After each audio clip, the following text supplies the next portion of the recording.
الشیطان الرجیم بسم اللہ الرحمن الرحیم ولوطا اذ قال لقومه اتأتون الفاحشة ما سبقكم بها من احد من العالمین انکم لتأتون الرجال شہوة من دون النساء بل انتم قوم مسرفون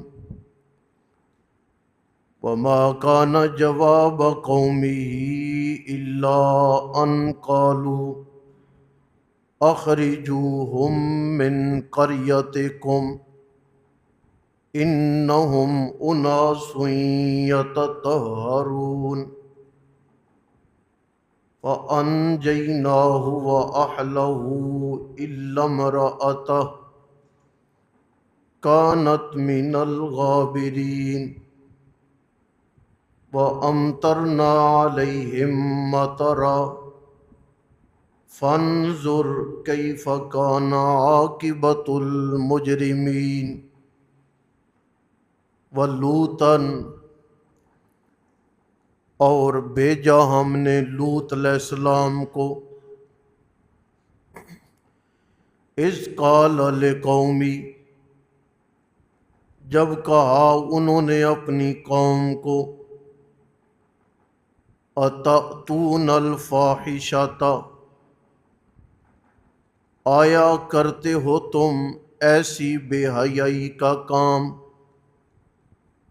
ایسی کا لفظ بڑھا دے، آیا کرتے ہو تم ایسی بے حیائی کا کام، ما سبقکم بہا نہیں پہل کی تم میں سے کسی نے اس غلطی میں، من احد من العالمین جہان والوں میں سے، انکم بے شک تم لتأتون الرجال آتے ہو مردوں کے پاس، شہوتاً بری خواہش کے ساتھ، من دون النساء سوائے عورتوں کے، بل انتم بلکہ تم قوم مسرفون قوم و حد سے بڑھنے والی،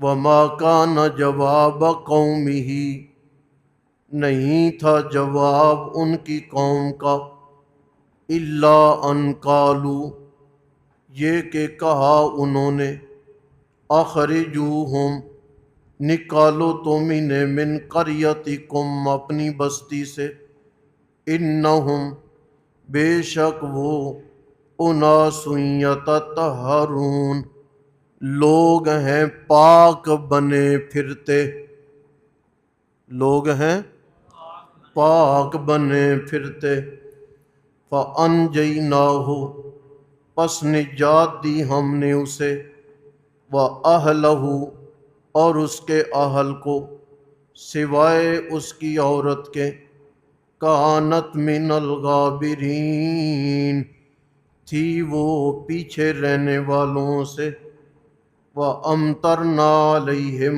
مَطَرًا اور برسائی ہم نے ان پر پتھروں کی بارش، فانظر پس دیکھیں آپ، کیف کان عاقبۃ المجرمین کیسے تھا انجام مجرمین جرم کرنے والوں کا۔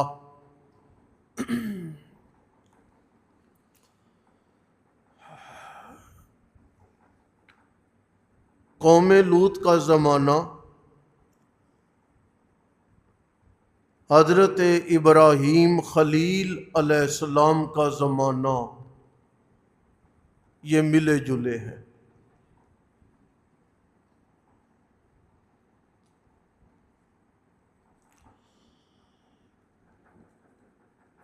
آپس میں رشتہ داری بھی ہے ان کی،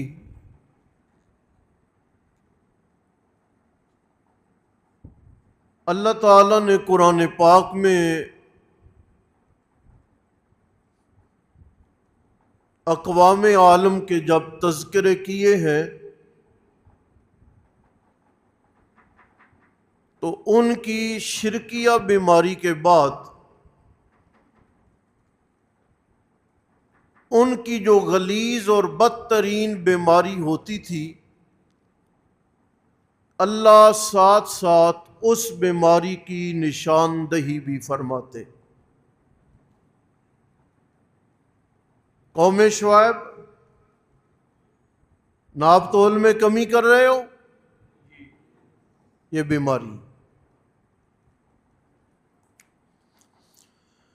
قوم لوط کی بیماریوں میں ایک بیماری بڑی غلیظ ہے جسے قرآن پاک نے بیان کیا۔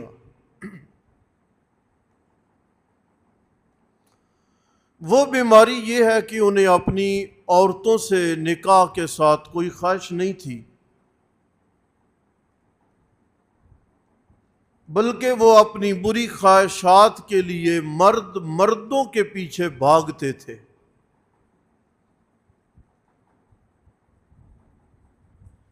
حضرت لوط علیہ السلام نے قوم سے کہا کہ اتأتون الفاحشہ، تم ایسی خطا کر رہے ہو کہ تم سے پہلے آنے والی اقوام نے اور افراد نے یہ کوتاہی اور یہ گناہ نہیں کیا، اور تم اس گناہ کے بانی ہو۔ یہ یاد رکھو، جس طرح نیکی جاری ہوتی ہے نا، اسی طرح گناہ بھی جاری ہوتا۔ باپ نے ایک نیکی کا آغاز کیا ہے، بیٹوں نے اس نیکی کو باقی رکھا ہے، تو باقی رکھنے پر بیٹوں کو تو اجر ملے گا، لیکن شروع کرنے پر باپ کو ملا کہ نہیں ملا؟ اسی طرح جس نے گناہ کا آغاز کیا اور اس نے اور لوگوں کو گناہ پہ لگایا، خود گناہ کرنے پر اسے جو خطا اور گناہ ملے گا سو ملے گا، جن دوسرے لوگوں کو گناہ پہ لگایا نا، ان کا گناہ بھی ان کے ساتھ ساتھ اس کو ملے گا، یعنی اس کے نامہ اعمال میں گناہ کئی گنا زیادہ لکھا جائے گا، اپنا بھی اور ان 6 8 10 بندوں کا بھی جن کو گناہ پر کیا کیا ہے، بولو، لگایا۔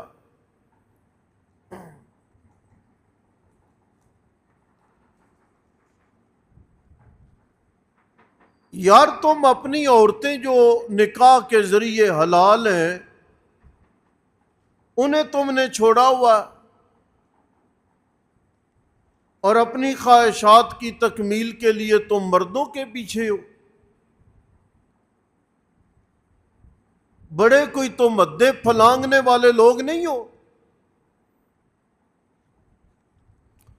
چاہیے تھا قوم ندامت اختیار کرتی، افسوس ہے معافی مانگتی، لیکن نہیں، قوم نے وہی کیا جو آج قومیں کرتی ہیں، اخرجوہم، نکالو انہیں اپنی بستی میں، بڑے پاک صاف ویکھو۔ یہ پاکی کا اعتراف نہیں کر رہے، یہ طنز کر رہے ہیں۔ سمجھ آ رہی ہے؟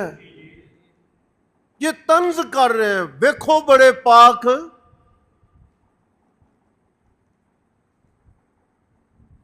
اللہ فرماتے ہیں قوم کی اس بد سلوکی کی وجہ سے فَأَنْجَيْنَاهُ، عذاب ہم نے بھیجا، نوح بھی، لوط بھی بچ گئے، ماننے والے متعلقین بھی بچ گئے، بی بی نہ بچی، مشرکہ تھی، وہ بھی عذاب میں۔ میں اللہ نے آسمانوں سے پتھر اتارے اور مجرموں کو میں اللہ نے صفحہ ہستی سے مٹا دیا۔ یہ یہاں پر بھی تذکرہ، پھر قرآن پاک میں اور کئی مقامات پہ یہ تذکرہ موجود ہے، 12ویں پارے میں بھی موجود ہے۔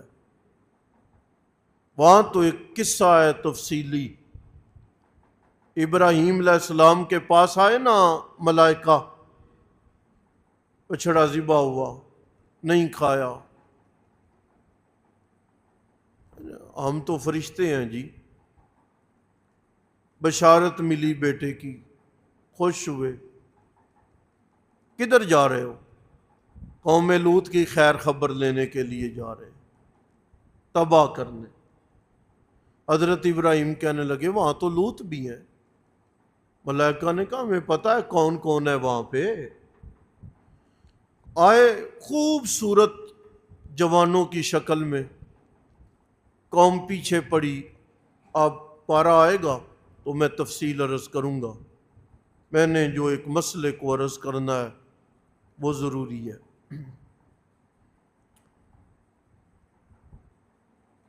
فرشتوں نے اپنی شناخت کروائی۔ حضرت لوط بڑے پریشان تھے۔ ہؤلاء بناتی ہن اطہر لکم، اے میری قوم والو، یہ جو میری بیٹیاں ہیں تمہاری بیویاں جن سے تم نے نکاح کر رکھا، اطہر لکم، یہ تمہارے لیے پاک ہیں۔ خوف خدا کرو، میرے مہمانوں کے سامنے مجھے رسوا نہ کرو۔ توجہ ہے، کیا کمال ہے اس قوم کا اور اس قوم کا۔ قوم ہے اللہ کے نبی کے مہمان ہے، عزت افزائی نہیں کر رہی بلکہ مہمانوں کے پیچھے پڑی ہوئی ہے۔ یہ ہمارے حوالے کرو۔ اللہ کے نبی حضرت لوط علیہ السلام کو کہنا پڑا میری قوم ڈرو، خوف خدا کرو، مجھے میرے مہمانوں کے سامنے رسوا نہ کرو، ذلیل نہ کرو، پریشان نہ کرو۔ یہ تمہاری بیویاں میری بیٹیاں ہیں، اپنی خواہش ان کے ساتھ پوری کرو، مجھے پریشان نہ کرو۔ یہ بات ضمناً آ گئی ہے، مزے کے لیے کر رہا ہوں۔ دوسری جانب نبی علیہ السلام کی قوم ہے، مہمان آ گیا، کھانے پکانے کے لیے گھر میں چیز نہیں ہے۔ ازواج مطہرات کے گھروں سے پتہ کروایا گیا، ان کے گھروں میں بھی کوئی چیز موجود۔ بیٹی فاطمہ کے گھر پتہ کرو، جواب ملا یا رسول اللہ فقر و فاقہ ہے، ہمارے گھر میں بھی کوئی شے موجود۔ کون ہے جو میرے مہمان کو سنبھالے گا، اس کی میزبانی کرے گا؟ کون ہے جو آج میرے مہمان کو اپنے گھر لے جا کے کھانا کھلائے؟ آپ اندازہ کریں، میرا آپ کا مہمان ہو اور ہمیں وہ کسی کے گھر بھیجنا پڑ جائے، گھر میں کچھ نہ ہو تو کیا گزرتی ہے؟ یا رسول اللہ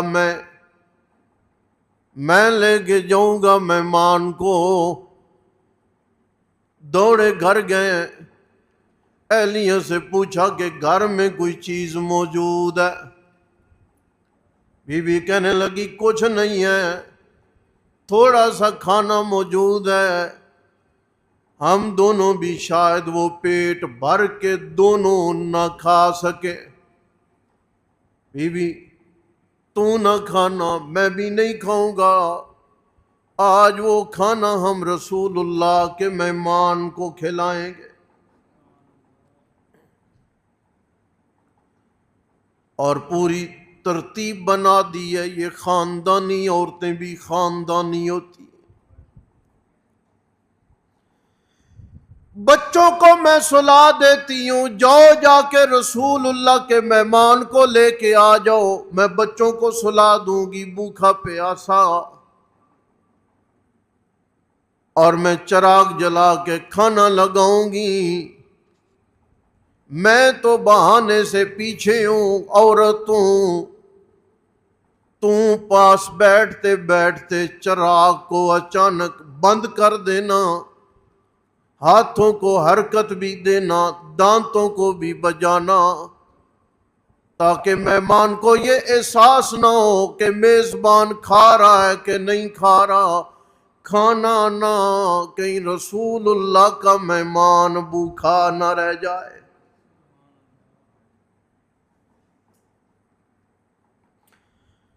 چراغ بند ہو گیا ہے، ہاتھوں کی حرکت بھی جاری ہے، اور حرکت کے ساتھ ساتھ دانتوں کی حرکت بھی جاری ہے، چبانے کا انداز بھی جاری ہے۔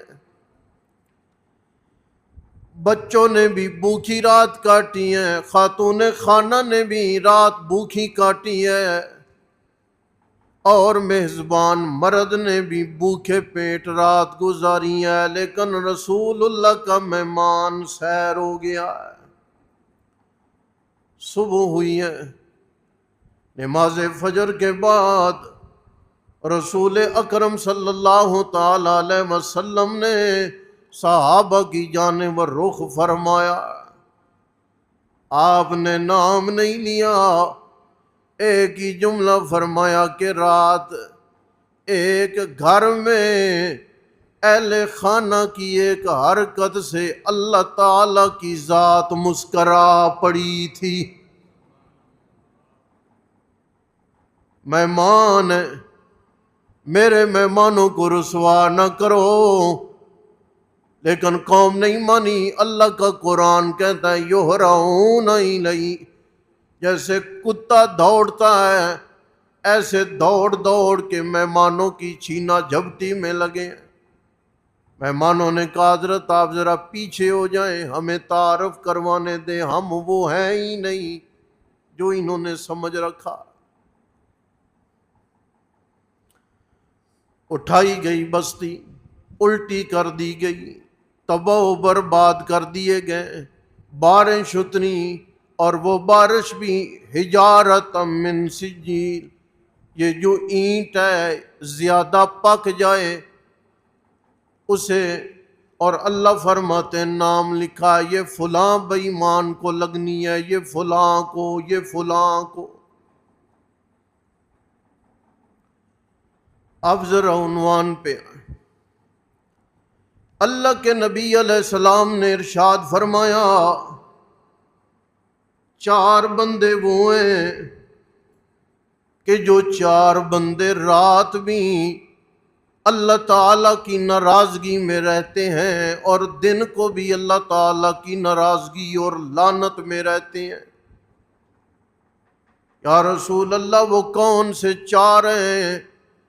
آپ نے فرمایا وہ مرد جو عورتوں کی نقلیں اتارنے میں لگے ہوئے ہیں، عورتوں والا لباس، عورتوں جیسے بال، عورتوں جیسا کلام، عورتوں جیسے معاملات، اور وہ دوسرے نمبر پہ وہ عورتیں جو مردوں کی نقل اتارنے میں اور مشابہت میں لگی ہیں، یہ صبح و شام اللہ تعالیٰ کی ناراضگی اور غضب میں رہتی ہیں۔ تیسرا وہ بندہ جو جانوروں کے ساتھ برا عمل کرے، صبح و شام اللہ کی ناراضگی اور لعنت میں رہتا ہے۔ اور چوتھا وہ بندہ جو مردوں کے ساتھ برا عمل کرے، وہ اٹھے تب بھی اللہ کی لعنت میں ہوتا ہے، آرام کرے تب بھی اللہ کی لعنت میں ہوتا ہے۔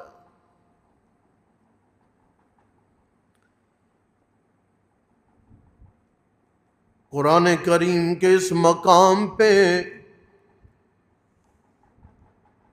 علامہ سیوطی رحمۃ اللہ علیہ نے کئی روایات نقل فرمائی ہیں۔ ان میں سے ایک روایت یہ بھی ہے، آپ صلی اللہ علیہ وسلم نے کئی بندوں پر لعنت فرماتے ہوئے آپ نے فرمایا اس پر بھی لعنت ہے اللہ کے سوا جو غیر اللہ کے نام کا ذبح کرے، اور نبی علیہ السلام نے فرمایا اس پر بھی لعنت ہے جو جانوروں کے ساتھ برا عمل کرے، اور آپ علیہ السلام نے فرمایا جو مردوں کے ساتھ برا عمل کرے، یہاں پر ایک بار نہیں 3 بار نبی علیہ السلام نے فرمایا اس پر بھی لعنت ہے، لعنت ہے اور لعنت ہے۔ سن رہے ہو؟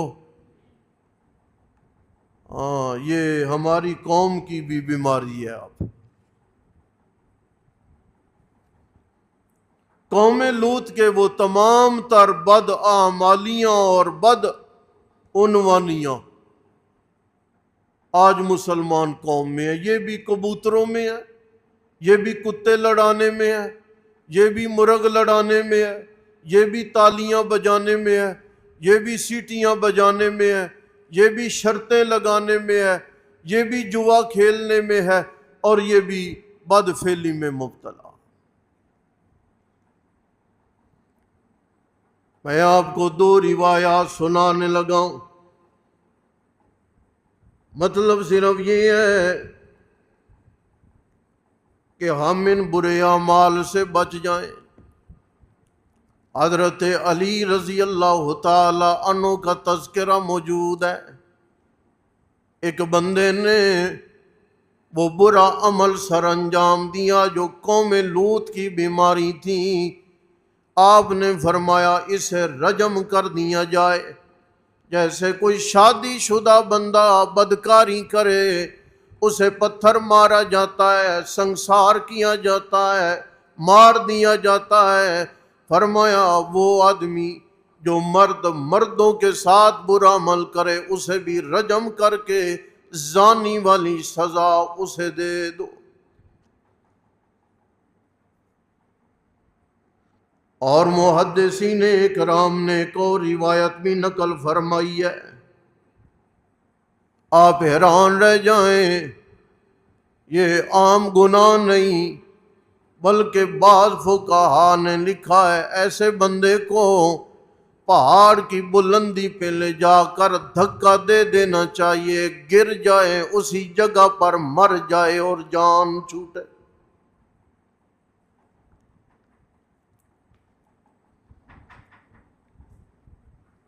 اس لیے اپنے مزاج کو، اپنے افعال کو، اپنے کردار کو ستھرا رکھنے کی کوشش کرو۔ لعنت بھی ہے، سزا رجم بھی ہے، اور فقہا نے قتل کرنے کے متعلق بھی بات کی ہے کہ پہاڑ پہ جا کے اسے دھکا دے دیا جائے اور گہرائی میں گرے اور کوئی حصہ بھی اس کا سالم نہ رہ جائے، نہ اسے کوئی تلاش کرنے کے لیے گھاٹی میں جائے، نہ دفن ہو نہ جنازہ ہو۔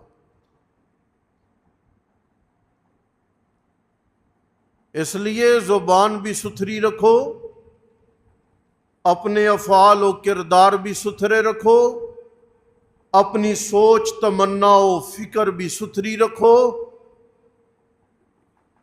جس طرح پاک لقمہ کھانا ضروری ہے نا، اسی طرح پاک ذہن رکھنا بھی ضروری ہے۔ سبق بس کریں، میں آپ کو ایک حدیث سنا دوں، پاک لقمے سے بات آ گئی۔ آپ صلی اللہ علیہ وسلم تشریف فرماتے، حضرت سعد بن ابی وقاص آئے رضی اللہ تعالی عنہ،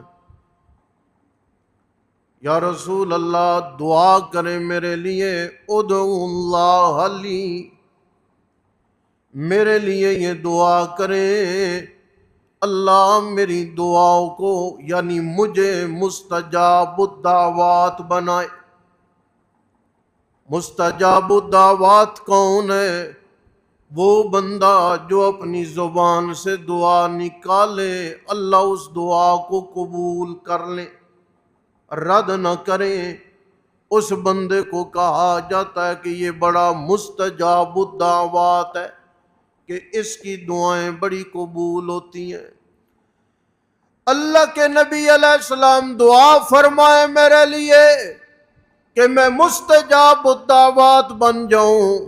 نبی علیہ السلام نے فرمایا سعد لمبی چوڑی دعاؤں کی ضرورت نہیں ہے، میں تمہیں ایک عمل بتانے لگا ہوں، عمل تو کر، اللہ تمہیں مستجاب الدعوات بنا لیں گے، یعنی تیری ہر دعا قبول ہوگی۔ یا رسول اللہ کون سا عمل ہے؟